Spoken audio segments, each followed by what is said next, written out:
Hi everyone, welcome to Vidya, the Career Talks.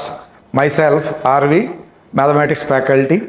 Here, JoSAA counselling start అయిన తర్వాత first round results వచ్చేసినాయి already. ఒక interesting factor share చేద్దామని ఈ video చేస్తున్నాం. And here for Bombay IIT starting and closing ranks, first rank starting rank 66 is the closing rank. Next priority Delhi 24 to 125, third priority Chennai 79 to 171. అదే హైదరాబాద్ ఐఐటికి వచ్చేసరికి ఒకసారి చూడండి, next Kanpur Kharagpur తర్వాత 339. ఇంతకుముందు ఈ ర్యాంకు 440 అరౌండ్ ఉండేది. సో హైదరాబాద్ అనేది చాలా మేజర్ రోల్. మన దగ్గరలో ఉన్న ఐఐటి ఏ ప్లేస్కి వస్తుంది ఒకసారి చెక్ చేసుకోండి అందరూ కూడా. 339 and 667 in the first round. First round తర్వాత ఫలితాలు ఎలా ఉన్నాయి, వీటితో పాటు AI and data opening closing ర్యాంకులు కూడా క్లియర్గా అబ్జర్వ్ చేస్తే ఫర్ ఖరగ్పూర్ అన్ని ఐఐటీల్లో ఈ బ్రాంచ్ లేదు, ఇవి కూడా 1000 అరౌండ్ అన్నీ ఉన్నాయి ర్యాంక్స్ కూడా. ఒకసారి అబ్జర్వ్ చేయండి అవన్నీ కూడా. The data will be given for you. Coming to our priorities, అసలు లాంగ్ టర్మ్ అనేది ఎవరు తీసుకోవాలి, ఎందుకు తీసుకోవాలి, దానివల్ల లాభాలేంటి నష్టాలేంటి అవి ఒకసారి అనలైజ్ చేసుకుంటే మనం ఇక్కడికి వచ్చేసరికి లాంగ్ టర్మ్ తీసుకోవటానికి ఏ స్టూడెంట్స్ తీసుకోవాలి, ఎలా తీసుకోవాలి, అసలు లాంగ్ టర్మ్ తీసుకోవాలా వద్దా అన్న క్రైటీరియా గురించి ఒకసారి ఒక చిన్న డిస్కషన్ మనం స్టార్ట్ చేసుకుంటే, ఇక్కడ ఒక స్టూడెంట్ డీటెయిల్స్, ఒక ఫస్ట్ టైంకి సెకండ్ టైంకి వచ్చిన డిఫరెన్స్ ఒకసారి అబ్జర్వ్ చేయండి. ఫస్ట్ సెషన్లో మ్యాథమెటిక్స్ 17 వచ్చి, ఫిజిక్స్ 14, కెమిస్ట్రీ 10% వచ్చింది ఒక స్టూడెంట్కి, ఓవరాల్గా 4% తాగాడు. సెకండ్ సెషన్కి వచ్చేసరికి ఎంత వేరియేషన్ ఉందో చూడండి. 96 in the first in mathematics, 83 in second, that is in physics, 68 in chemistry. అంటే మ్యాథ్స్ ఫిజిక్స్లో స్ట్రాంగ్గానే ఉండి కెమిస్ట్రీ వీక్గా ఉన్నట్టు అనిపిస్తుంది. ఇక్కడ ఈ అనాలిసిస్ చూస్తే ఎలాంటి స్టూడెంట్ని డెఫినెట్గా ఇంప్రూవ్ చేయడానికి ఛాన్సెస్ ఉన్నాయి. ఎలా చెప్తాం సార్ అంటే, గ్యారంటీ అనేది ఏ స్ట్రక్చర్ ఎక్కడ ఇవ్వలేం, కానీ ఛాన్సెస్ ఉన్నాయని చెప్తున్నామండి. 96, 83 ఉన్నాయి కాబట్టి కెమిస్ట్రీ కొంచెం ఆర్గానిక్, ఇన్ఆర్గానిక్, ఫిజికల్ షేర్ చేసుకుంటే ఇంప్రూవ్ చేయడానికి ఫెయిర్ ఛాన్సెస్ ఉన్నాయి. పర్సంటైల్ వైజ్గా చూస్తే మన దగ్గర మనం ఇచ్చిన కట్ ఆఫ్లు కాదండి, జేఈ మెయిన్ జోసాలో మనకి అందరికీ తెలిసిన కట్ ఆఫ్ల్లోనే జనరల్ కట్ ఆఫ్ వచ్చేసి 93 ఉంది. And general EWS 80, other backward OBC cut off 79, SC 61, ST 47, PWD ఇంకా చాలా తక్కువే ఉంది.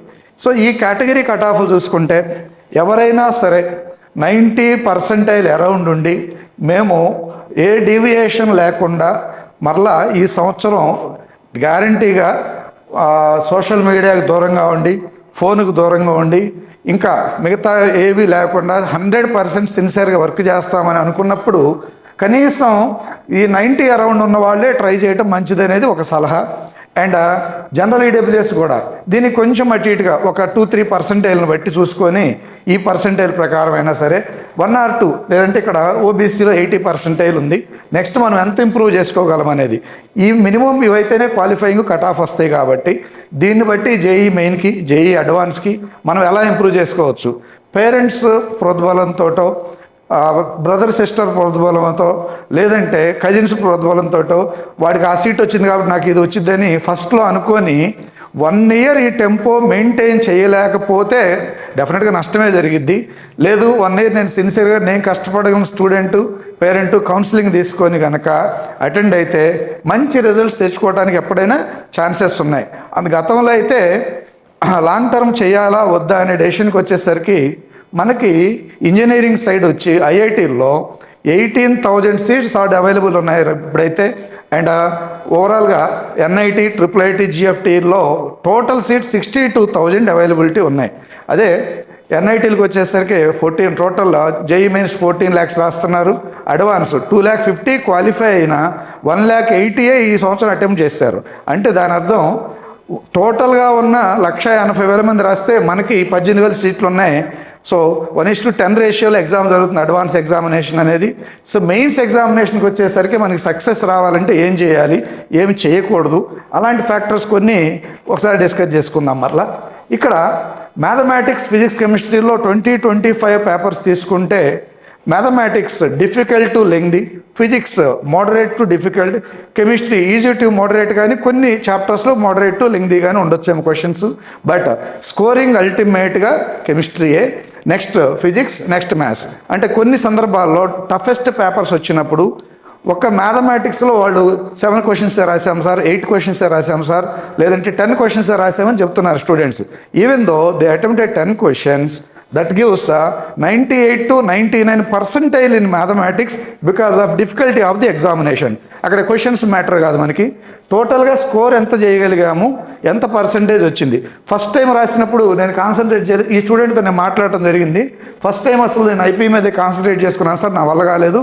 ఐపీ కంప్లీట్ అయిన తర్వాత ప్లెంటీ ఆఫ్ టైం అనిపించింది, నేను కొంచెం ఎక్కువ కాన్సన్ట్రేట్ చేశాను, ఒక 10 to 12 క్వశ్చన్స్ రాశాను, అవి కరెక్ట్ అని నెగిటివ్ మార్క్ లేకుండా రాయటం వల్ల ఈ స్కోర్ పాజిబుల్ అయిందని చెప్పారనమాట. అంటే ముందు ఆ రిజల్ట్ చూసి నేనే నమ్మలేదు, బట్ స్టూడెంట్, నాకు తెలిసిన స్టూడెంట్ బాగా మేమే కౌన్సిలింగ్ చేసి మాట్లాడినందువల్ల ఆ పర్సెంటేజ్ పాజిబుల్ అని ఒక ఎగ్జాంపుల్గా తీసుకున్నామని నేను చూపిస్తున్నాను.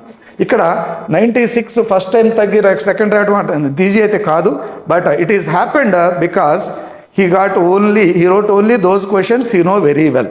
తనకి వచ్చిన క్వశ్చన్స్ మాత్రమే రాసి నెగిటివ్ లేకుండా దాంట్లో నుంచి అసలు ఎక్కడ నెగిటివ్ చాలా మినిమైజ్ చేసుకొని ఎగ్జామ్ రాయడం జరిగింది. అంటే ఎగ్జామినేషన్ రాయడం అప్పటికి అర్థమైందేమో బహుశా, దానివల్ల ఆ పర్సంటేజ్ వచ్చింది.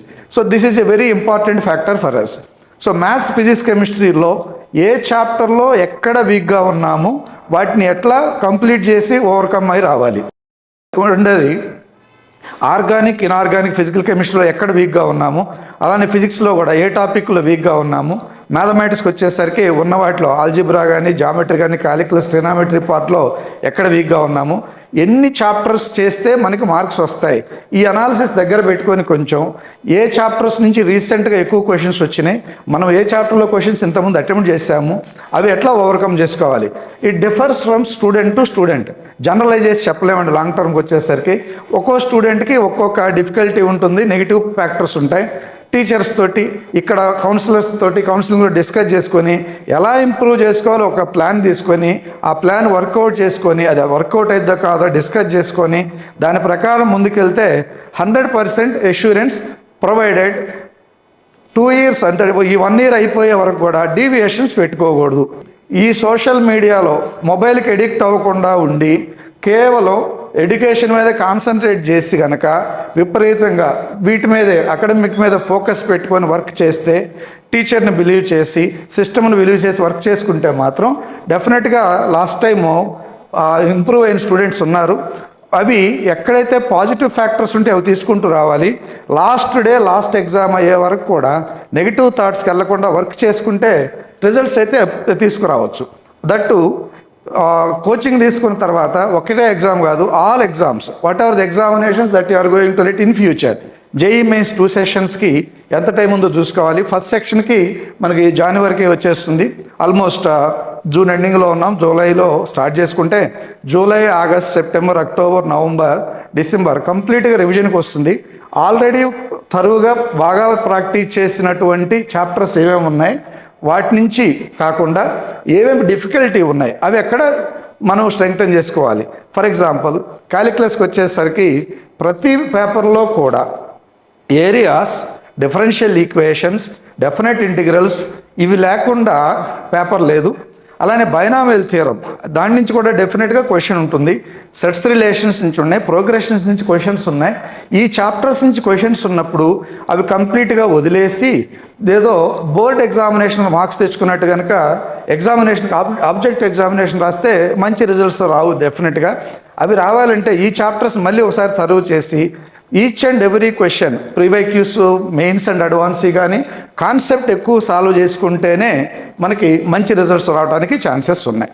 సో డీవియేషన్స్ లేకుండా ఇప్పుడు ప్రోగ్రామ్ ఎప్పుడైతే స్టార్ట్ అవుతుందో అప్పటి నుంచి ఉన్న గ్యాప్స్ని తగ్గించుకోవడం. అంటే ఫర్ ఎగ్జాంపుల్ ఇంతకుముందు ప్రిపేర్ అయిన చోట్ల 8th, 9th, 10th నుంచి ప్రిపేర్ అయ్యి ఇప్పుడు ఇంట్రెస్ట్ అనేది కోల్పోయి ఉంటే మాత్రం సజెస్ట్ చేయమండి లాంగ్ టర్మ్.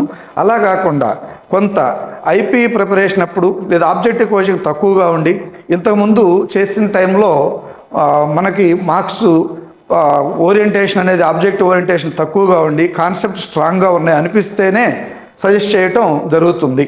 అది 1-to-1 డిస్కషన్లో మీకు తెలుస్తుంది. మాకు కింద స్క్రోల్ అయ్యేటువంటి ఈ వెబ్ సిరీస్లో మనకి స్క్రోల్ అవుతున్న నెంబర్కి కాల్ చేసి కౌన్సిలింగ్ తీసుకోవచ్చు. ఆల్రెడీ ఈ year Vidya the career talks ద్వారా ఫ్రీ కౌన్సిలింగ్ అంటే వెబ్ ఆప్షన్స్ కానీ వాటికి ఆర్డర్లు కానీ అన్నిటికీ ఇచ్చాం మనం, without taking any single fee for mentorship. And we are going to continue that in future in Vidya the career talks. అది ఎంసెట్ ఈఏపీ సెట్ కౌన్సిలింగ్ అయినా, జేఈ మెయిన్ కౌన్సిలింగ్ అయినా, నీట్ కౌన్సిలింగ్ అయినా ఆ నెంబర్స్ కాల్ చేస్తే మా టీం గ్యారంటీగా support చేసి guide చేయడం జరుగుతుంది. And coming to again the remaining factors, ఈ 3 సబ్జెక్ట్స్లో ఎక్కడ వీక్గా ఉన్నామో ఎట్లా స్ట్రెంగ్తన్ చేసుకోవాలి, ఎలా ఉన్న కాలేజీని చూజ్ చేసుకోవాలనే దాని గురించి కూడా వచ్చేసరికి అసలు షెడ్యూల్ ఎలా ఉంది, ఆ షెడ్యూల్ మనకి మ్యాచ్ అవుతుందా లేదా, మనకు కొన్ని వీక్ టాపిక్స్ ఉంటే ఆ వీక్ టాపిక్స్ ఎన్ని రోజులు జరుగుతున్నాయి, మనం ఎంత టైం దాన్ని స్పెండ్ చేయగలం. మరలా డే 1 నుంచి ఫార్ములాస్ లిస్ట్ అవుట్ చేసుకొని సబ్జెక్టు అయిపోయి ఇంటర్మీడియట్ బేసిక్స్ దగ్గర స్టార్ట్ చేసినట్టుగా చేయటం జరగదు. లాంగ్ టర్మ్లో ఎక్కడ అంత డెప్త్ టీచింగ్ ఉండదు. రెండోది, ఎలాంటి ఫ్యాకల్టీని ఆ కాలేజీలో మనకి ప్రొవైడ్ చేస్తున్నారు అంటే ప్రతి చోట కూడా 1, 2, 3, 4 లెవెల్ ఆఫ్ ఫ్యాకల్టీ ఉన్నారంటూ ఉంటున్నట్టు మీకు తెలుస్తుంది. కాబట్టి టైర్ 1 అంటే లెవెల్ 1 ఫ్యాకల్టీ, మెయిన్స్ అడ్వాన్స్ ఇంతకుముందు డీల్ చేసిన ఎక్స్పీరియన్స్ ఉన్న ఫ్యాకల్టీ ఉన్నారా లేదా, ఆ టీచర్స్ చెప్పిన క్యాంపస్లో ర్యాంకులు ఉన్నాయా లేదా, డెఫినెట్గా ఇది ఎంక్వైరీ చేసుకొని బ్రాండ్ని చూసి వెళ్ళటమే కాకుండా అక్కడ 1-to-1 ఒకసారి మాట్లాడి మనకి కాన్ఫిడెన్స్ వచ్చిన తర్వాత అక్కడ చేరితే కనుక మంచి రిజల్ట్స్ తెచ్చుకోవడానికి ఫెయిర్ ఛాన్సెస్ అయితే ఉన్నాయి. అండ్ ఇంతకుముందు కనుక ఆ క్యాంపస్లో లాంగ్ టర్మ్ స్టూడెంట్స్ ఉండుంటే కనుక అసలు వాళ్ళకి ఇంప్రూవ్మెంట్ వచ్చిందా లేదా. ఎందుకంటే ఇక్కడ ఇంటర్మీడియట్ టు ఎడ్యుకేషన్ తర్వాత ఒక కాలేజీలో చేరి ఒక బ్రాంచ్లో చేరిన తర్వాత 4 years డిగ్రీ తర్వాత 5 years డిగ్రీ తర్వాత 30 years 35 years ఆఫ్ కెరీర్ ఉన్నప్పుడు దానికోసం 1 సంవత్సరంని బాగా కష్టపడి ఒక మంచి ఇన్స్టిట్యూట్లో చేరి దాని ద్వారా కెరీర్ బిల్డ్ చేసుకోవడానికి పెద్ద ఎక్కువ వేస్ట్ అయితే అవ్వదు. ప్రొవైడెడ్ స్టూడెంట్ దగ్గర నుంచి అదంతా రావాలి. ఎలా వర్క్ చేయబోతున్నాం, మనం ఎలా దాన్ని యూటిలైజ్ చేసుకోబోతున్నాం, రైట్ డైరెక్షన్లో యూటిలైజ్ చేసుకోబోతున్నామా. ఇంతకుముందు ఒకవేళ టైం పాస్ చేస్తుంటే ఎవరైనా అలాంటి టైం పాస్ లాగా ఇది కూడా అయిపోతే మాత్రం it is of no use. ఒకవేళ లేదు సార్ నాకు ఇది పర్సంటేజ్ వచ్చింది 94 వచ్చింది లేదా 95 వచ్చింది, ఈసారి రాస్తే 99 వస్తుందా అంటే అలా గ్యారంటీడ్గా ఎవరు ఎక్కడ ఇవ్వలేము.